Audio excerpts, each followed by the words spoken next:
Halo, apakah kamu tahu apa itu perilaku prososial?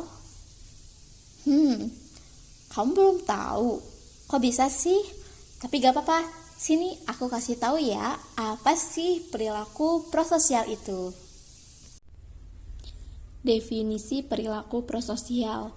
Eisenberg dan Musen 1989 mendefinisikan perilaku prososial sebagai tindakan sukarela yang dimaksudkan untuk membantu atau memberi manfaat bagi orang lain atau kelompok individu. Perilaku prososial juga diartikan sebagai setiap kesukarelaan, tindakan yang disengaja untuk memberikan hasil yang positif atau bermanfaat bagi penerima. The recipient bisa disebut juga sebagai itu. Terlepas apakah tindakan tersebut memiliki nilai harga atau tidak, berdampak apapun atau malah menguntungkan bagi pemberi. Nah, istilah prososial di sini juga dan altruisme sering sekali digunakan secara bergantian. Akan tetapi, pengertian keduanya tidaklah sama.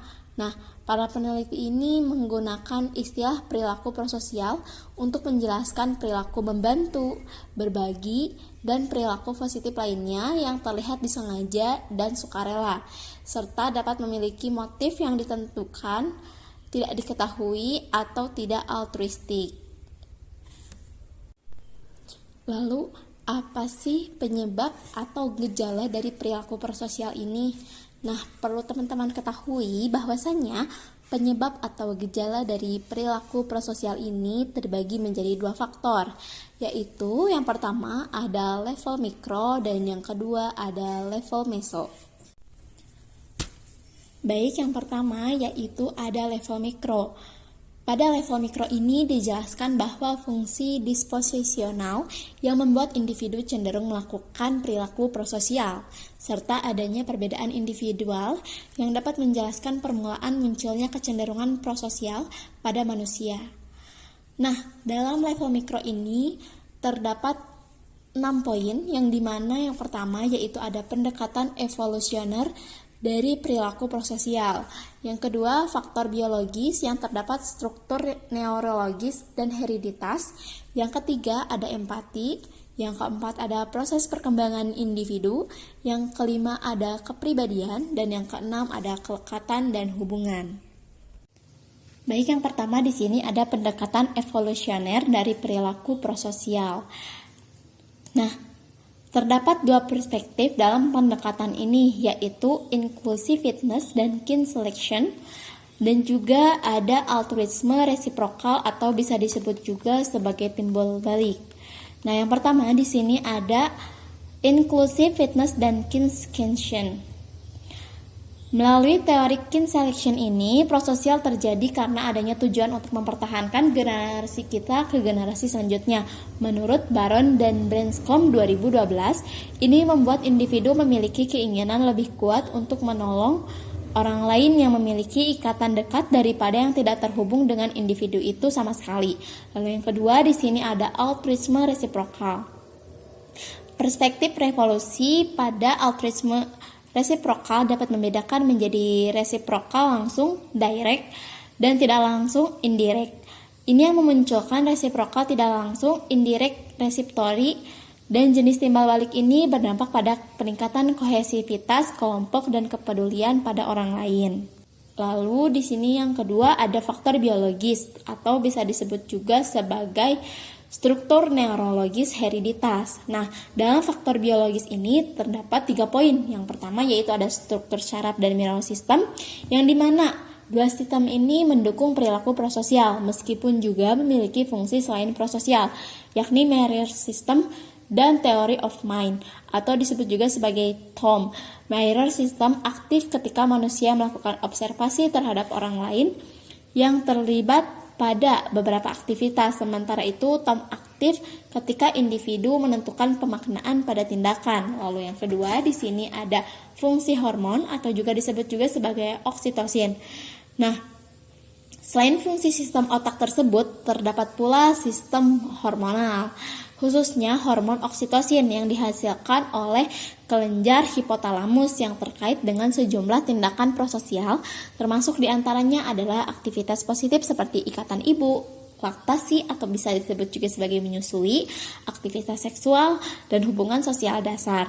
Menurut Schroeder dan Graziano 2018.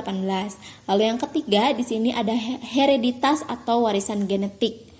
Nah, pada studi anak kembar dan prososial berkaitan pula dengan faktor lingkungan, khususnya pada non-shared environmental atau kondisi saat anak tidak melakukan proses berbagi dengan keluarga. Misalnya nih, ia lebih suka berbagi dengan teman-temannya di tempat penitipan anak dibandingkan dia berbagi dengan keluarga dia sendiri di saat di rumah.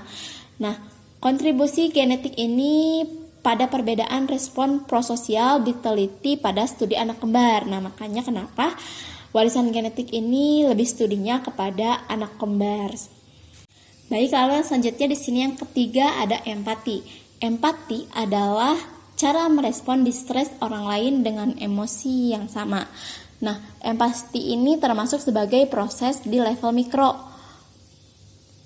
Empati di sini adalah reaksi emosional yang terfokus atau terorientasi pada orang lain, dan ini menyangkut perasaan belas kasih, simpati, dan kepedulian. Baron dan Branskop menyebutkan bahwa empati ini terdiri dari 3 komponen yang berbeda. Yang pertama ada aspek emosional, yang kedua ada komponen kognitif, yang ketiga ada perhatian empati. Lalu di sini yang keempat ada proses perkembangan individu. Keterkaitan antara perilaku prososial dengan proses perkembangan adalah pada peran temperamen, sosialisasi, sosial kognitif, perubahan usia, dan program intervensi untuk mempengaruhi perilaku prososial. Nah, gagasan utama yang menjelaskan temperamen dengan perilaku prososial adalah adanya asumsi bahwa setiap manusia mewarisi emotional core atau dasar emosional yang membentuk kepribadian seseorang. Lalu di sini yang kelima ada kepribadian. Nah, orientasi kepribadian prososial yang terdiri dari empati yang terorientasi pada orang lain atau other oriented empati, contohnya adalah tanggung jawab sosial, empati afektif, empati kognitif, dan penalaran moral dan dimensi menolong atau helpfulness. Contohnya menolong pada masa lalu atau interpersonal egoistik. Nah, pada aspek temperamen kepribadian di sini yaitu perbedaan individual pada perilaku dan nilai sosial cenderung konsisten berhubungan dengan perilaku prososial anak dan remaja dan respon lain terkait empati. Lalu di sini yang keenam yang terakhir ada kelekatan dan hubungan. Untuk memahami peran kelekatan dan relasi sosial dikaitkan dengan jenis hubungan komunal vs pertukaran. Perlu melibatkan faktor lainnya seperti target orang yang ditolong dan juga budaya. Salah satu teori yang didasarkan pada hubungan relasional untuk menjelaskan perilaku menolong adalah teori komunal, relationship.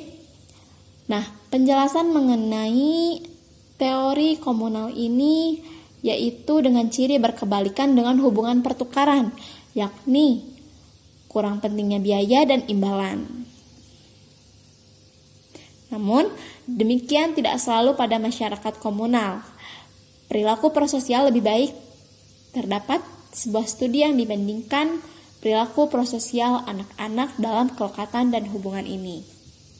Baik, kalau yang kedua di sini ada level meso. Pada level meso di sini, prososial berfokus pada tingkah laku antara 2 orang atau 1 orang menolong, 1 orangnya dengan yang lain. Nah, Schroeder dan Graziano 2018 menjelaskan faktor penyebab orang melakukan perilaku prososial pada level ini berdasarkan pada faktor situasional, motivasi, menolong, dan reaksi penerima yang dapat bantuan. Selanjutnya yaitu ada dampak perilaku prososial. Nah, dalam dampak perilaku prososial ini saya mempunyai 2, yaitu ada berupa video dan juga melalui sosial media.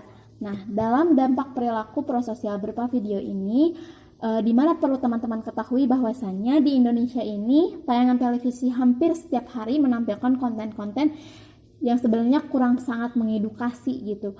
Justru malah menampilkan bentuk perilaku antisosial seperti kekerasan contohnya. Nah, tayangan ini dengan bebas bisa dilihat oleh anak-anak sehingga dengan mudah anak ini pasti akan menirunya gitu.